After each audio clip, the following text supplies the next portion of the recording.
age-old question. Are characters on the standard banner objectively worse than limited characters? I have a hot take, obviously, you know the drill around here, hot takes everywhere.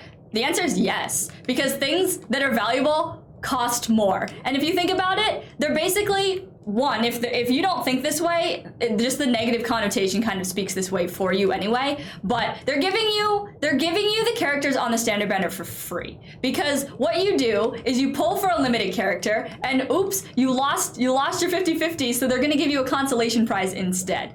But in the economy of Genshin, constellations are what pays the bills, right? Like the big spenders are the whales support the economy of the game. So by that reason, they're not gonna pull for constellations. Like you can have crazy people who C6 R5 everybody, and that is still not on the same level of somebody who would intentionally go on the standard banner to C6 a 5-star character on the standard banner, because at least when you C6 R5, there's an end somewhere in there. It might be $4,000 later, but there is an end. If I want to C6 Keqing, there's no end. You know how many more genes I could get before I finally get my waifu in arms? Like, I could spend all of the money in the world and still not get her. I'll be heartbroken, yes, but will I at least, like, oh my gosh, do I have at least better shots if I go and try to get somebody, literally anybody else that's not on the standard banner to C6?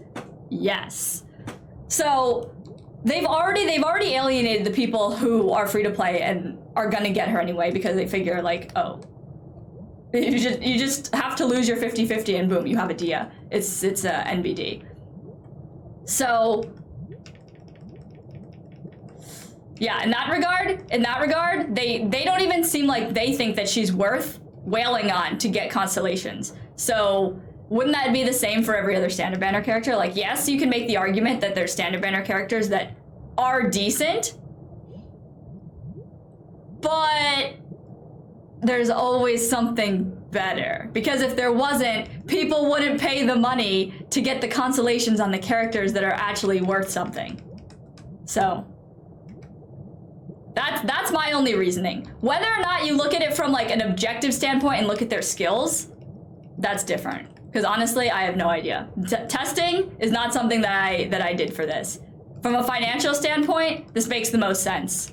Why would they, and especially Genshin, because they're so stingy in everything that they do. Like, you're gonna tell me that this company that is notoriously known for being stingy is going to be willing to give up that much money for people that are simping for Dia that wanted her at C6? Like, hell no. But then once they find out that her constellations suck, they're not gonna go for her anyway.